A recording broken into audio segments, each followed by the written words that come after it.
Today, Russia told the United States to stop overflights in Syria and evacuate the country immediately. Get out, in plain English. What we're looking at here is a Putin takeover, an axis of power stretching from the mullahs in Iran through Iraq to Assad in Syria, with Russia pulling the strings and providing the military muscle. President Obama created a vacuum. Iran and Putin moved in. Disaster. Think about it. The fight against ISIS now depends on Vladimir Putin. He's running the show. We now rely on him to stop ISIS attacks here. The West now relies on him to stem the flow of refugees into Europe. It's a power grab on a vast scale, and President Obama let it happen. Here's the humiliation. An American president has been told to leave the battlefield. Here's the defeat. We have abandoned the Middle East, and what friends we still have there.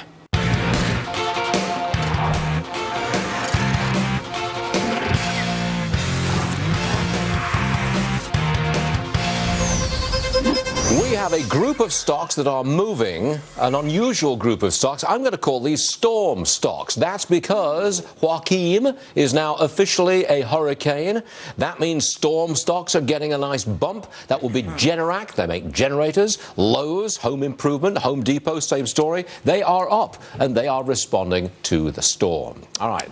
Also relating to today's news, defense stocks. They're rallying on the news that we just brought you. We brought you all day on Syria. Look at them. General Dynamics, Northrop Grumman, Lockheed Martin, Raytheon, all of them on the upside today. Staying on the Russia story, it's now launching airstrikes in Syria while telling the U.S. military to keep out. A senior U.S. defense official tells Fox News that Russia is not attacking ISIS. They say the Russians are going after anti-Assad rebels instead. Ambassador James Woolsey is with us, former director of the Central Intelligence Agency and the chairman of the Foundation for Defense of Democracies. I'm saying that President Obama has been humiliated and that America is in retreat. Sir, am I going too far?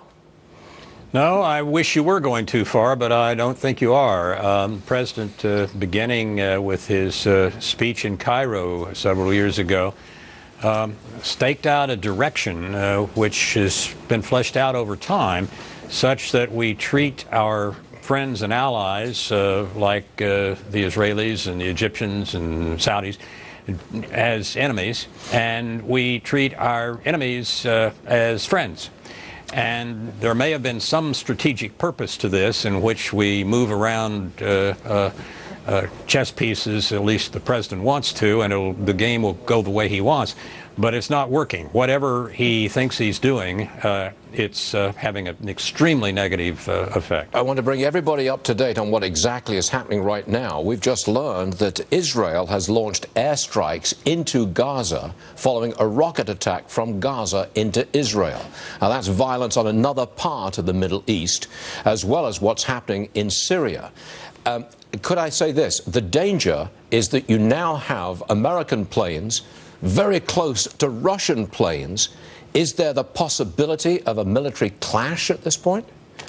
There is, but we're relatively used to dealing with first the Soviets and then the Russians on demarcating areas to fly in and so forth in Alaska and Northern Europe.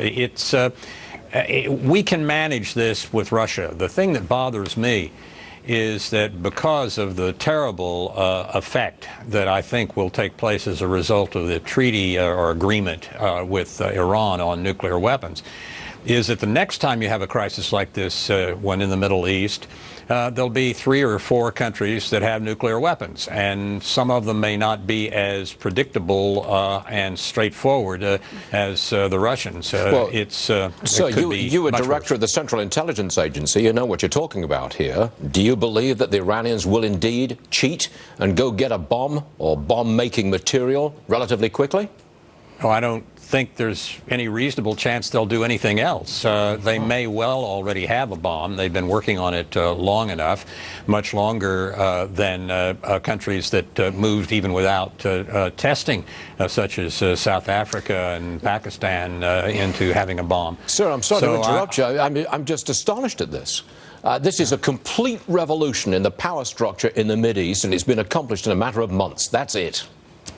Well, people have been working on it for a long time. There are three, to a negative effect, there are really three empires in question: Russia, Iran, and ISIS. And ISIS is still building itself into an empire, but that's its religious objective as well as its political one. And Russia and Iran are functioning just like big empires. Iran is a smaller empire than Russia, of course, but they are behaving in such a way as to grab as much power as they possibly can to our detriment. It's a done deal, isn't it? Putin's got his planes flying around Syria. He's backing up Assad. He's not going anywhere. And he's consolidated power with Iran, Iraq, Assad in Syria, with the Russians pulling the strings. I mean, it is a done deal. This is not going to be reversed tomorrow morning, is it? No, I don't think it will be. I wish it were different, but I think the administration's approach toward friends and enemies, or let's say close colleagues and opponents in the Middle East has been exactly backwards, and we're seeing the consequences of that. Close colleagues and opponents. Nicely put, sir. You should have joined the diplomatic corps, I suggest. James Woolsey, thank you very much for joining us, sir, on a very important day. Appreciate it. Thank you. Good to be with you, sir.